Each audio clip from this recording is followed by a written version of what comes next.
Mesdames, Messieurs, bonsoir et merci de préférer la télévision nationale. Au sommaire de cette édition, visite des chantiers engagés au niveau du Prytanée militaire de Tabili. L'ambassadeur Abakar Sidiki Kamara, ministre de la Défense nationale, est allé s'enquérir de l'état d'avancement des travaux et l'opérationnalisation des centrales du génie militaire. La fête du Saint-Sylvestre en Guinée, marquée par des prières et invocations pour la paix et la cohésion sociale. Les autorités du département des affaires religieuses étaient aux côtés des fidèles chrétiens dans les différentes églises. Le football, un vecteur pour promouvoir la paix et l'unité nationale dans la savane. Des jeunes de Kankan et Sigiri mobilisés autour de ce sport sont sensibilisés sur la cohésion sociale. C'est tout pour les titres. Une fois encore, bonsoir et bienvenue dans ce journal. Visite du site du Prytanée militaire à Tabili, dans la préfecture de Kindia. Plusieurs ouvrages sont réalisés et 5 km de voirie interne seront aussi aménagés par le bataillon du génie militaire et l'entreprise Gicopress. Reportage adjudant-chef Oumar Kamara. Le ministre de la Défense nationale, entouré de la chaîne de commandement militaire, a effectué en ces derniers jours 2025 une visite de terrain sur les chantiers du Prytanée militaire de Guinée. Ces chantiers de 16 hectares sont situés sur la plateforme de Tabili dans la préfecture de Kindia. Cette visite vise à s'imprégner du niveau d'avancement des travaux en cours sur le site. Les infrastructures sont exécutées à 95%. Nous avons commencé les travaux des voiries. Et les travaux des voiries, nous sommes sur les caniveaux. Et les caniveaux sont exécutés presque à 30%. Aujourd'hui, nous nous réjouissons vraiment de cette avancée grâce au leadership de notre hiérarchie qui a fourni vraiment beaucoup d'efforts pour atteindre ce résultat. Dans cette dynamique, le bataillon du génie militaire réalise les voiries internes. Plus de 5 km de routes seront aménagées à l'intérieur du site avec l'appui de l'entreprise Gicopress. Au sein de cette école, le génie est chargé de VRD. VRD, c'est-à-dire voirie et réseaux divers. Aujourd'hui, nous sommes en train de réaliser les caniveaux de 0,80 x 0,80 et les caniveaux de 0,60 x 0,60. Le total des voiries est égal à 5 km. 3,5 km pour la zone pédagogique et 1,5 km pour la zone vie et sport. Pour accélérer les travaux, le ministre en charge de la Défense nationale, le général Abakar Sidiki Kamara, a fait appel à l'entreprise Gicopress pour assister le bataillon du génie militaire pour la réalisation de ces travaux. Avec l'acquisition des centrales d'arrobase et de concassage, le bataillon du génie militaire est en première ligne pour participer au développement socio-économique du pays. Le ministre de la Défense nationale a instruit les entreprises d'accélérer les travaux afin de recevoir les élèves au compte de l'année académique 2026. En Guinée, les résultats provisoires de l'élection présidentielle sont désormais connus. Les regards sont tournés maintenant vers la Cour suprême. Les missions d'observation ont remis les rapports sur le déroulement du scrutin à l'institution. Le point avec Amadou Touré. Le scrutin présidentiel du 28 décembre 2025 a fait l'objet d'une attention particulière de la communauté internationale. 120 observateurs au compte de la CEDEAO étaient mobilisés sur le territoire guinéen pour veiller au déroulement du vote ainsi que des émissaires de l'Union africaine. Ces différents groupes d'observation ont à la fin du processus dressé leur bilan. La mission note une réelle maturité démocratique en République de Guinée, fondée principalement sur la priorité accordée au dialogue politique interparti au sein des cadres de concertation, vecteurs d'un consensus républicain ayant permis de dépasser certains clivages latents et d'adopter des réformes constructives en faveur de la refondation de l'État et de la modernisation du système politique. Ces avancées ont également conduit à des décisions renforçant l'unité et la concorde nationale indispensables à la consolidation de la paix de la sécurité, de la stabilité et du développement durable.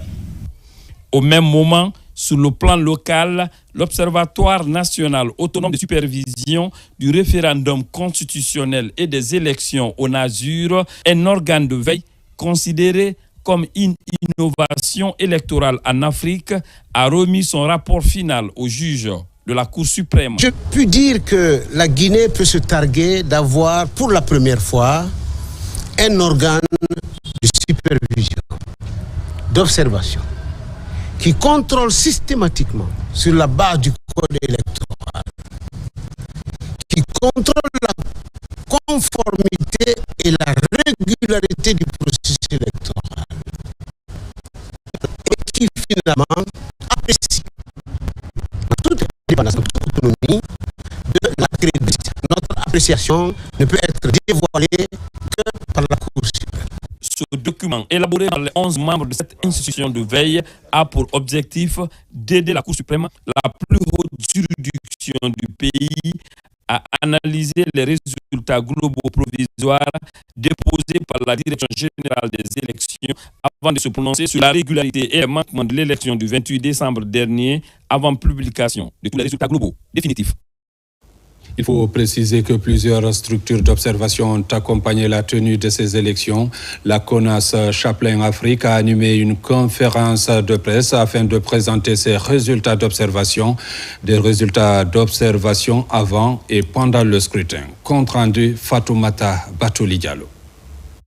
À l'occasion de l'élection présidentielle du 28 décembre 2025, le peuple guinéen a fait preuve de maturité, de retenue et de sagesse en exprimant sa voix souveraine sans incident majeur ni division.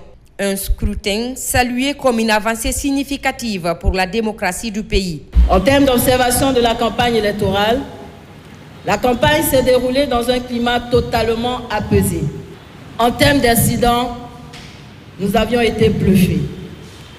Sur toute l'étendue du territoire, partout nos observateurs ont pris part à l'observation des élections.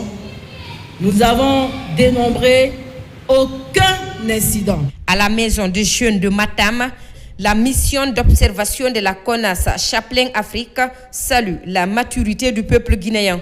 Devant les représentants de la commune, le chef des quartiers et les journalistes, l'organisation félicite également le travail de la Direction générale des élections ainsi que l'engagement des acteurs de la paix pour le bon déroulement du processus électoral. La mission d'observation électorale de la CONAS Chaplin d'Adou félicite les autorités en charge des élections pour son ouverture à toutes les parties prenantes du processus, ainsi qu'à l'ensemble du peuple de Guinée pour sa maturité et son engagement en faveur de la démocratie. Créée aux États-Unis, la CONAS Chaplin Afrique est fondée par le docteur Carlos Aroba Gaibor. Présente dans près de 80 pays à travers le monde, l'organisation intervient dans les domaines du développement social, économique et culturel, tout en œuvrant pour la promotion de la justice et le maintien de la paix. Dans l'actualité encore, célébration des fêtes de fin d'année, la délégation du secrétariat général des affaires religieuses était dans les différentes églises aux côtés des fidèles chrétiens de la capitale. Le but, multiplier les prières pour que règne continuellement la paix dans notre pays. Reportage Soriba Bangoura, Marwan Kamara. Au moment que certains fêtent l'arrivée de la nouvelle année dans les rues et d'autres lieux publics, ces fidèles chrétiens ont choisi la voie de la prière et de la réflexion spirituelle. Ici, à la cathédrale Toussaint de Conakry, une veillée spéciale Saint-Sylvestre rassemble de nombreux fidèles chrétiens anglicans pour un culte commun. Parmi les participants, une délégation du secrétariat général des affaires religieuses. Cultivons la paix et le bon sens. Cette paix qui nous appelle à aller au-delà de nos limites. Nous venons de finir l'élection présidentielle.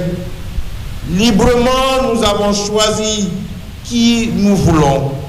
Nous sommes tous et toutes invités à le soutenir dans nos prières, nos paroles, nos sens de responsabilité. Seul, il ne peut rien. il faut l'effort de tout un chacun. Après la cathédrale Toussaint, la délégation du secrétariat général des affaires religieuses a poursuivi sa tournée dans l'église protestante évangélique de Koleya. Et si la Saint-Sylvestre n'est pas seulement une fête de réveillon, c'est aussi un moment de gratitude et de renforcement de la cohésion sociale.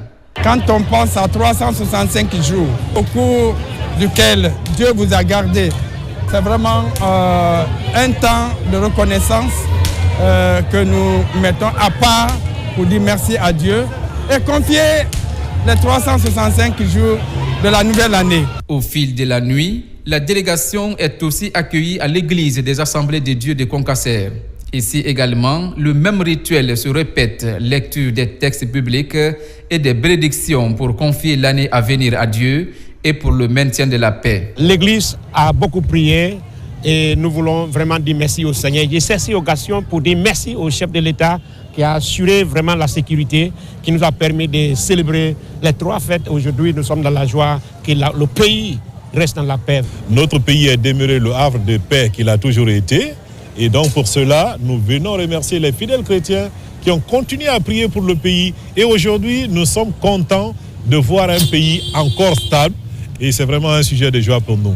Dans chaque église visitée, la délégation s'est jointe aux fidèles pour multiplier des prières pour la préservation de la quiétude sociale et l'acceptation des résultats de l'élection du 28 décembre dernier pour une Guinée développée et stable. La Saint-Sylvestre passée dans la prière et l'action de grâce. Des vœux ont été également formulés à la cathédrale, la grâce de la mission Réconciliation et Guérison, ceci pour l'émergence et la prospérité de la Guinée. Reportage Marie-Simone Noël Tolno. Voici 365 jours écoulés. 2025 s'en est allé avec ses joies et ses peines. Ici, à la cathédrale, la grâce de la mission Réconciliation et Guérison, l'heure est à l'action de grâce. Ces fidèles qui n'ont cessé de prier pour la nation tout au long de 2025, par ces prières, ils clôturent les dernières intentions en faveur de la Guinée. La nation a besoin de paix pour être développée. Donc, nous prions qu'il y ait la paix dans notre pays afin que nous puissions décoller. Nous avons les moyens. Le Seigneur nous a bénis avec toutes sortes de ressources naturelles. Nous prions afin que la paix puisse subsister entre les Guinéens. En cette fête de Saint-Sylvestre qui clôture l'année 2025, ils sont nombreux, ces fidèles qui ont choisi de passer cette vigile en présence du Seigneur. Mamadi Doumbouya a bénéficié de la confiance du peuple de Guinée qu'il a reconduit à la tête de notre pays pour mener ce pays à bon port, pour conduire le peuple de Guinée dans sa destinée. C'est Dieu qui le fera.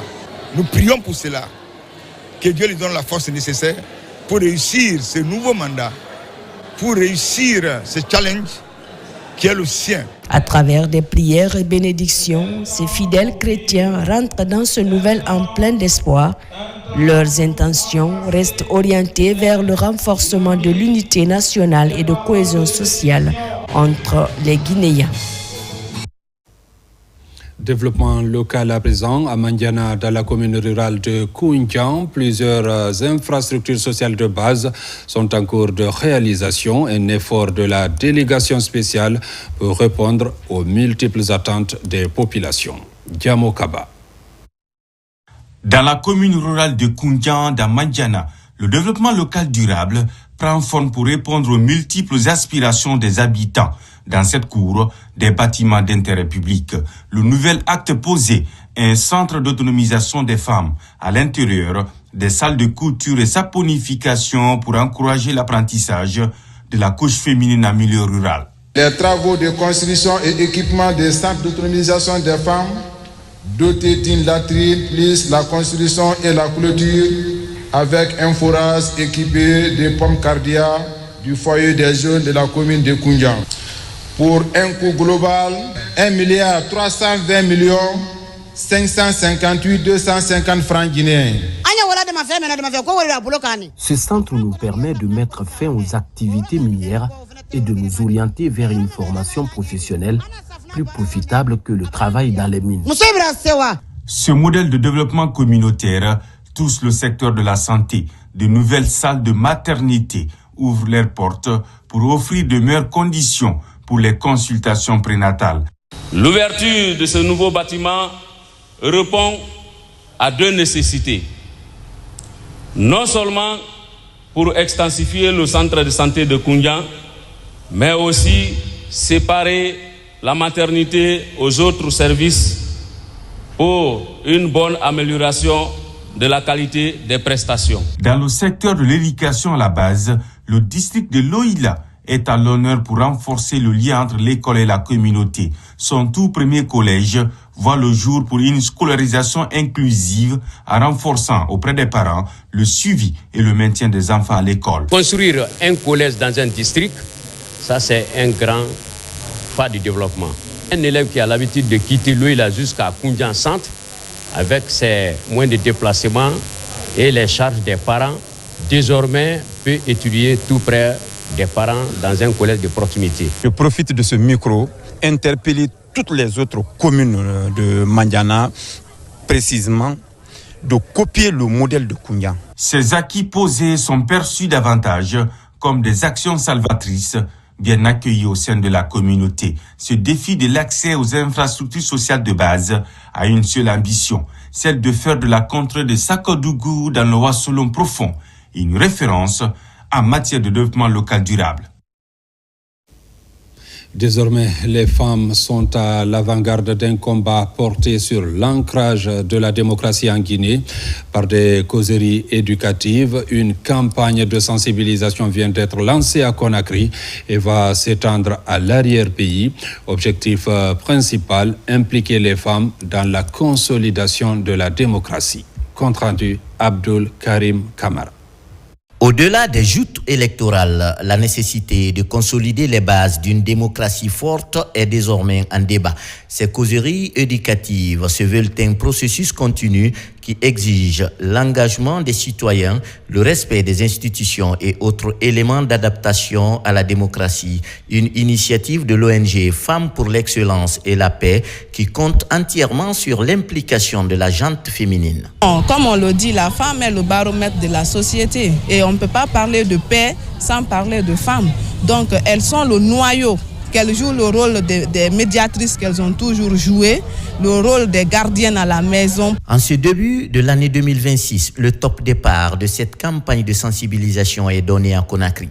Dans les communes de Matam, Bessia, Matoto et Ratouma, à travers ces causeries, les groupements, serrés et autres associations de femmes sont édifiés sur l'importance d'un ancrage démocratique. Notre engagement est sans faille, car une démocratie forte ne s'acquiert pas en un seul jour. Et nous nous estimons heureuses d'être impliquées dans le combat. Dans ce combat, l'objectif visé par l'ONG Femmes pour l'excellence et la paix est d'amener les citoyennes et citoyens à savoir quels sont les droits et responsabilités qui leur incombent dans le maintien d'une démocratie saine et forte. Dans le secteur agricole, plus de 16 millions d'euros au compte du second projet du programme de renforcement de la résilience à l'insécurité alimentaire pour 2026. Les membres du comité de pilotage de cet instrument de promotion rurale ont dévoilé leur plan d'action afin d'améliorer les rendements des producteurs. Reportage Fodé Camara. Pour cette troisième session de son comité de pilotage, le projet 2 du programme de renforcement de la résilience à l'insécurité alimentaire et nutritionnelle a examiné les activités réalisées au cours de l'année 2025. Les membres de ce comité de pilotage ont aussi validé le nouveau plan de travail et budget annuel 2026.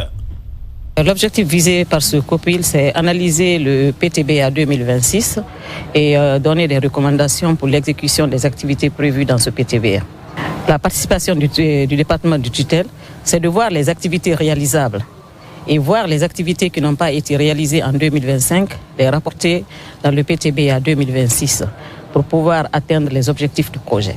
nous avons assez d'activités dans le cadre des sous-projets, par exemple, dans le cadre des IMO qui sont prévus et qui seront organisés, qui permettront à la population, à la base, d'améliorer naturellement de façon drastique leurs revenus. Nous avons aussi des activités dans le cadre de la préservation de l'environnement, à travers la promotion des biodigesteurs et autres. Financé par la Banque africaine de développement à hauteur de 16 millions de dollars, ce projet sous-régional de 4 composantes couvre 2 régions de la Guinée à fort potentiel risicole, la Haute et la Guinée forestière, notamment les préfectures de Dabola, Farana, Kisidougou, Djekedou et Massanta. Et toutes ces composantes, c'est-à-dire les 3 premières, se reposent ici sur le développement rural. Vous voyez, l'agriculture, l'élevage, la foresterie, la pisciculture. Et la 3e composante qui est la coordination et la gestion du projet, qui est la 4e composante. Donc globalement, ces composantes, les activités liées à ces composantes vraiment vont permettre ici à impacter positivement les bénéficiaires afin vraiment d'être préparés face à la résilience au changement climatique. Programmée pour une durée de 5 ans, la mise en œuvre de ce projet sous-régional va permettre d'améliorer les conditions de vie des populations agricoles par une politique d'adaptation au changement climatique et autres chocs exogènes, des chocs qui fragilisent les PME rurales. Un autre défi du secteur agricole que l'interprofession de la filière Fonio veut relever, c'est l'amélioration de la productivité. À Mamon, les acteurs de la filière étaient récemment en concertation sur les possibilités et les stratégies à mettre en place pour réussir ce pari. Reportage Mamadou Patebalde. Le fonio est une céréale traditionnelle d'Afrique de l'Ouest. Il constitue de nos jours une source de revenus pour les producteurs guinéens. Dans le but d'accroître la production et la productivité de la filière, le ministère de l'Agriculture, à travers la Chambre nationale d'agriculture, vient au secours de l'interprofessionnel de la filière Fonio de Guinée avec un montant de 65 millions de francs guinéens. Opportunité pour encourager tous les membres de l'interprofession, de toutes les personnalités des structures déconcentrées concernées, à se donner les mains et s'impliquer davantage avec plus de persévérance et de professionnalisme pour cette activité d'identification des acteurs se réalise avec succès dans les meilleurs délais. Aujourd'hui, les producteurs de la filière Fonio de Guinée se sont engagés à retrousser les manches afin de relever les défis liés à l'accès au financement, la transformation et la commercialisation de leurs produits sur le marché de la consommation. Le développement de la filière Fonio est un enjeu majeur pour notre pays. Il s'agit de contribuer à l'amélioration de la sécurité alimentaire, à la création d'emplois et la réduction de la pauvreté en milieu rural. Pour mieux maintenir le cap, les acteurs de la filière Fonio ont été identifiés, incluant les producteurs, les transformateurs et les commerçants. Dans ce élan, les autorités engagent l'interprofession à maintenir le pays dans le premier rang mondial de producteurs de Fonio. Pour atteindre cette prospérité, nous devons faire face à un défi fondamental, le besoin d'une meilleure organisation et structuration de la filière. La Chambre nationale d'agriculture, en partenariat avec l'interprofession de la filière Fonio en Guinée, s'engage résolument dans un projet d'envergure. L'octroi de ces fonds n'est pas une simple subvention. C'est un investissement stratégique dans la transparence et l'efficacité. La remise du montant et l'identification des acteurs de la filière sont des initiatives importantes pour promouvoir la production locale et améliorer les revenus en vue d'assurer la durabilité de la production de Fonio en Guinée. Recherche scientifique avec ses progrès enregistrés à l'école doctorale en sciences humaines et sociales. Depuis l'avènement du président Mamadi Doumbouya, cette école doctorale à l'université de Sophonia s'internationalise avec de plus en plus de thèses soutenues selon les standards internationaux. Plus de détails avec Tierno Ousmane Diallo. L'école doctorale en sciences humaines et sociales de l'Université générale Lansana Conté de Sonfonia poursuit sa dynamique pour le développement du système d'enseignement supérieur guinéen. En 5 ans, 26 thèses de doctorat y ont été soutenues, toujours avec la participation de professeurs étrangers de la sous-région, de l'Amérique du Nord, de la France ou encore de l'Allemagne. Très tôt, nous avons pris l'initiative d'abord de mettre en avant les technologies comme les visioconférences qui nous permettent de faire participer l'ensemble des universités de l'Afrique de l'Ouest et ensuite au niveau étranger. Et cela par l'évaluation d'abord des thèses et ensuite par la participation à des jurys de soutenance au niveau de l'école doctorale, comme vous l'avez constaté aujourd'hui. Donc, ce qui fait que nos thèses de soutenance sont toujours des jurys au niveau international. Les thèses soutenues à l'issue de plusieurs années de recherche contribuent à résoudre des préoccupations telles que la question de l'enseignement à distance qui a intéressé cet enseignant-chercheur et qui a soutenu devant un jury composé de Guinéens, de Sénégalais et de Togolais. Nous savons que la formation à distance est une formation qui se passe dans tous les pays du monde. Les TIC sont là et donc ma contribution c'est d'améliorer l'ISFA et de faire de cette institution une grande institution. C'est un travail remarquable. C'est un travail qui permet d'améliorer le fonctionnement de l'ISFAD et de se projeter dans l'avenir pour que cette institution puisse jouer le rôle qui lui est dévolu, à savoir augmenter la capacité de formation en enseignement supérieur. L'école doctorale en sciences humaines et sociales de l'Université générale Lansana Conté de Sonfonia a 7 co-tutelles avec des universités françaises et reçoit également des étudiants internationaux tels qu'actuellement avec certains originaires de la Mauritanie ou de l'Iran. Direction Haute-Guinée, dans la savane guinéenne, les communautés qui pratiquaient l'excision ont décidé de déposer leurs couteaux publiquement. Elles renoncent à cette pratique. Le projet touche les préfectures de Kankan, Kérouané et Sigiri. Reportage Diamo Kaba. Pratique dangereuse, les mutilations génitales féminines reculent dans la savane guinéenne. À Kankan, la commune rurale de Sabadou Baranama accueille la fête de l'abandon de l'excision. C'est le rendez-vous de 11 districts pour renoncer à cette activité néfaste à la santé de la jeune fille. Le mot d'ordre, tourner le dos au couteau de l'excision. Nous déclarons solennellement et suivant un consensus communautaire partagé l'abandon de la pratique de mutilations génitales féminines et du mariage d'enfants dans nos 11 communautés, ici représentées par leurs leaders désignés que nous sommes. Ces cérémonies officielles et publiques viennent lever définitivement les réticences pour des communautés qui s'inscrivent désormais dans la dynamique de tolérance zéro contre la pratique. Le changement de comportement pour l'abandon de la pratique de l'excision est aussi perspectible à Kérouané. À Komodoudi, village se prononce publiquement contre l'excision. Nous ne célébrons pas la fin d'un combat, mais le début d'une nouvelle ère. Je vous exhorte tous, leaders, devenez les gardiens de cette promesse. Veillez à ce que cette déclaration soit traduite en actions concrètes. Nous prenons acte de la présente déclaration qui interdit les pratiques des MGF et mariage d'enfants dans vos localités respectives. J'invite les autorités administratives à y veiller jalousement et en respectant ainsi la volonté populaire. À Sigiri, le projet touche la commune rurale de Banko. Le district de Nafadji regroupe les acteurs à tous les niveaux. Ici aussi, 17 villages sont conscients du problème posé par les mutilations génitales féminines. À Kankan, Kérouané et Sigiri, le projet de promotion des initiatives en faveur de l'abandon de la pratique de l'excision est porté par l'Association des Amis de la Solidarité Sociale et du Développement en collaboration avec l'UNFPA. Restons dans l'arrière-pays pour dire qu'à peine installé, le préfet de Forêt-Karia entame une vaste campagne de prise de contact dans les localités relevantes de sa juridiction. Colonel Mamadou Lamarana Diallo a partout transmis le message de paix du chef de l'État dans cette préfecture stratégique. Déjà, plusieurs sous-préfectures de Forêt-Karia ont été visitées. Reportage Alpha Isiagaba Sidiki Sissé.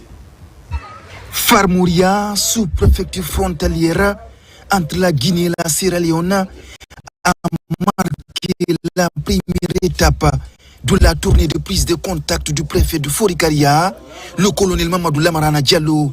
Dans une atmosphère de communion et de ferveur populaire, les citoyens ont chaleureusement salué la nomination de la nouvelle autorité préfectorale, symbole d'espoir et de renouveau administratif. Nous réjouissons de la bienvenue et les grandes lignes qu'il a données, ces grandes lignes, vraiment nous l'avons reçues et nous allons les appliquer. C'était une prise de contact avec les administrateurs territoriaux et les présidents de la délégation spéciale de la préfecture de Forikaria.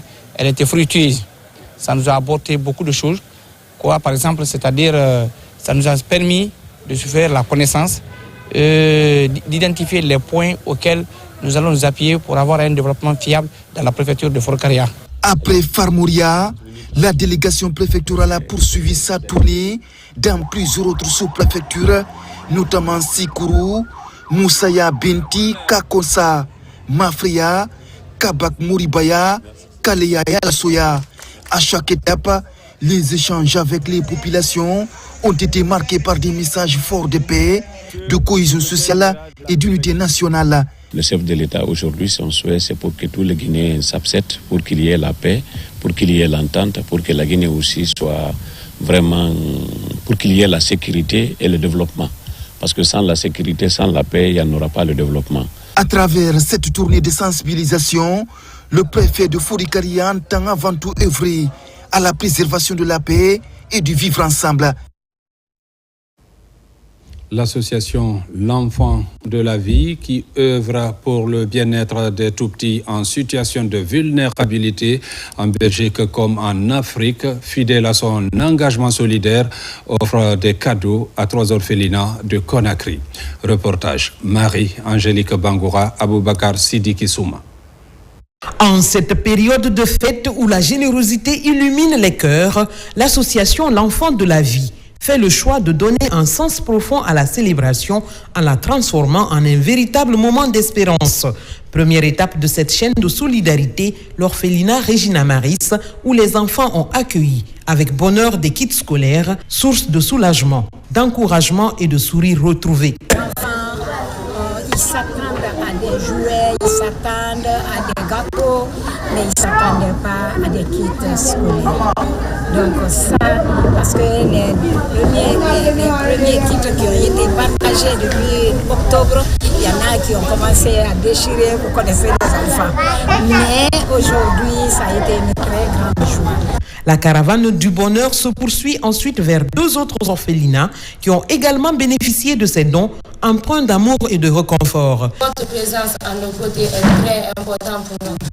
Elle nous signifie que nous sommes aimés, soutenus et entourés des personnes généreuses qui croient en nous et en nos rêves. Ces dons de fournitures scolaires, c'est pour leur donner de l'espoir dans le sens où, comme moi, ils peuvent aussi réussir leur vie. Donc l'action aujourd'hui, c'est pour leur dire, vous êtes capables aussi, comme moi, de faire pareil. À Conakry, cette étape revêt une importance particulière. Les lots offerts visent non seulement à soutenir les enfants dans leur quotidien, mais aussi à les accompagner sereinement durant la seconde partie de l'année scolaire 2025-2026. Une action qui redonne le sourire à ces âmes innocentes. Interdiction des mineurs dans les lieux de loisirs. Le parquet pour enfants lance officiellement la campagne de contrôle à Conakry. Cette première étape a ciblé les communes de Lambagny, Ratoma et Dixine.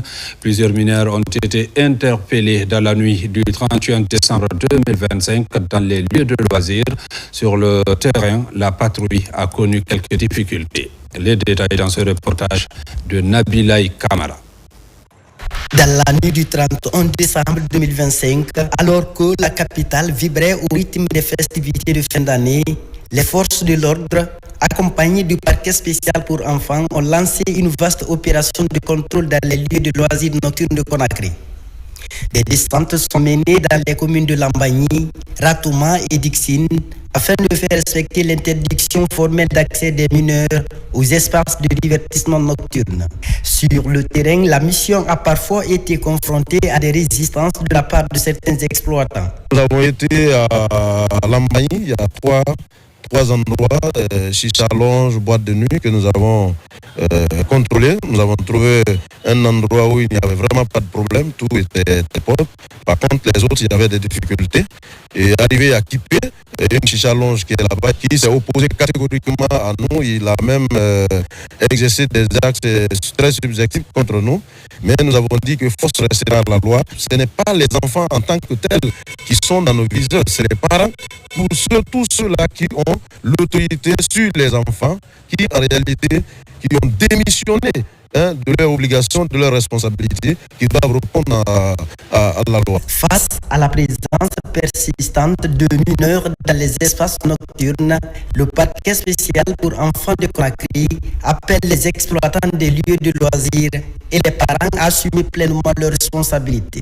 Chacun, en ce qui le concerne, va prendre la responsabilité pour dire attention, il y a des endroits où nos enfants ne doivent pas y être. C'est une évidence. Et pour les détenteurs également des boîtes de nuit, des chicha lounge, nul n'est au-dessus de la loi. Vous le savez, depuis 2021, il y a un arrêté conjoint signé entre le ministère de la Sécurité, le ministère du Budget et le ministère du Commerce qui interdit carrément l'importation, la commercialisation et la consommation de la chicha en République de Guinée. Désormais, en Guinée, les boîtes de nuit, hôtels, plages et salles de spectacle sont sous surveillance du parquet spécial pour enfants. L'accès à ces espaces est strictement interdit à toute personne de moins de 18 ans. Cette mesure s'appuie sur les articles 790 à 794 du Code de l'enfant qui encadrent la protection des mineurs dans les espaces publics et privés. À Kindia, les 100 volontaires qui étaient en formation sur le civisme à l'ASCAD ont fini leur cycle. Désormais, on les appelle les ambassadeurs de la paix et seront déployés dans les communautés pour sensibiliser sur le vivre ensemble. Reportage Alpha Yayassila. Ces jeunes sont au nombre de 100 volontaires, désormais stagiaires pour une durée de 10 jours ici à Kindia. La formation commence dès à présent avec pour objectif principal transformer ces jeunes en agents de paix et de cohésion sociale. Cette formation n'est pas une simple activité.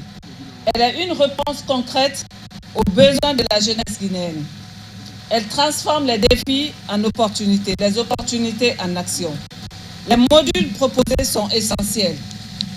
Ce sont essentiellement le volontariat, l'engagement civique et patriotique, le coaching agricole, l'éducation inclusive, l'état civil, la médiation sociale, la prévention des conflits, l'entrepreneuriat économique et social et solidaire. Ces projets dont l'objectif est de contribuer à la transformation sociale et économique durable en Guinée à travers la formation citoyenne, l'Agence nationale du volontariat jeunesse ANVJ s'engage à poursuivre ses efforts pour structurer, accompagner et promouvoir le volontariat à tous les niveaux.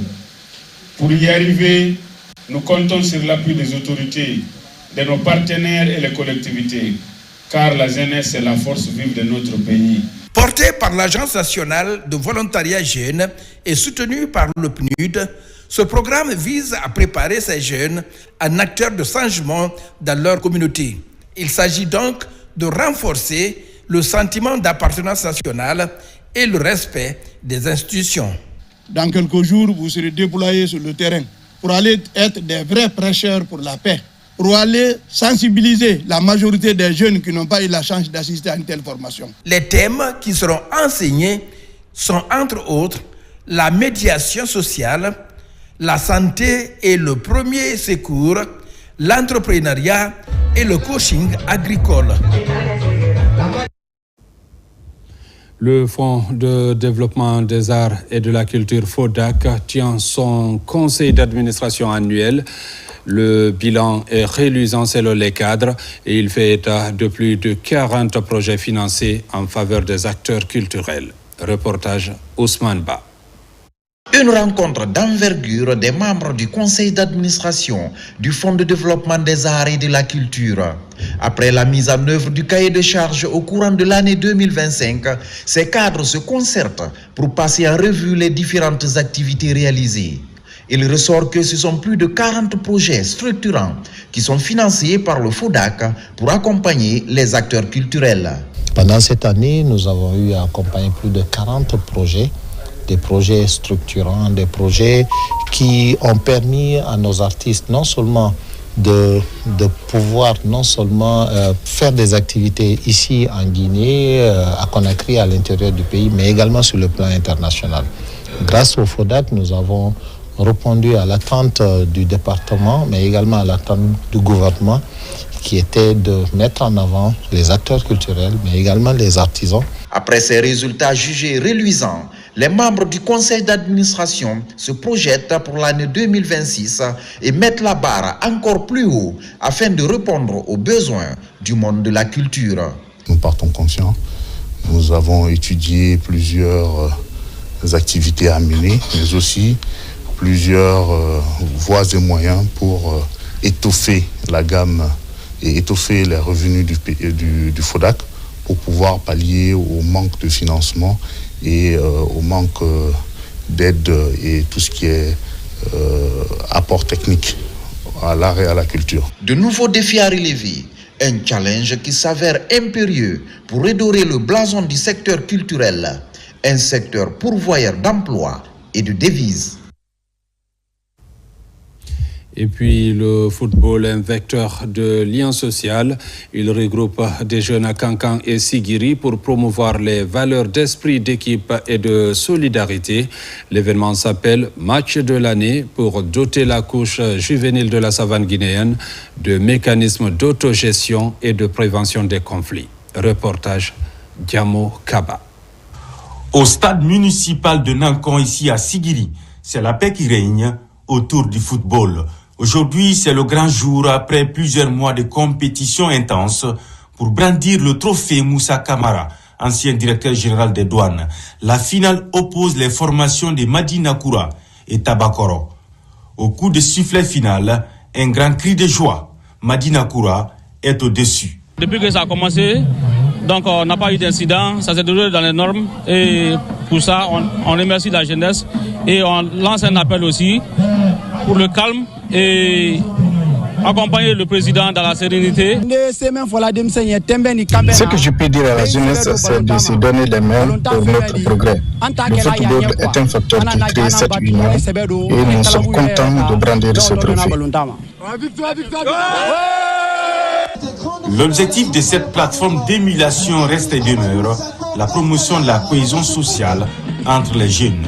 La bonne humeur collective soutenue par les autorités locales démontre l'aspect positif du football, un véritable facteur de rassemblement. Ça a toujours été mon combat, l'entente, la cohésion entre les jeunes, entre les fils de Sigiri. Ça a toujours été mon combat. Donc je lance un appel aux jeunes, à tous les Sigirincas de se donner la main, de se lever ensemble, de s'asseoir ensemble. C'est ensemble qu'on est fort. En ce début de l'année 2026, la promotion du vivre ensemble est au cœur de toutes les aspirations dans la ville aurifère. Désormais, une seule voix au sein des quartiers de Sigiri pour véhiculer des messages d'unité et de fraternité.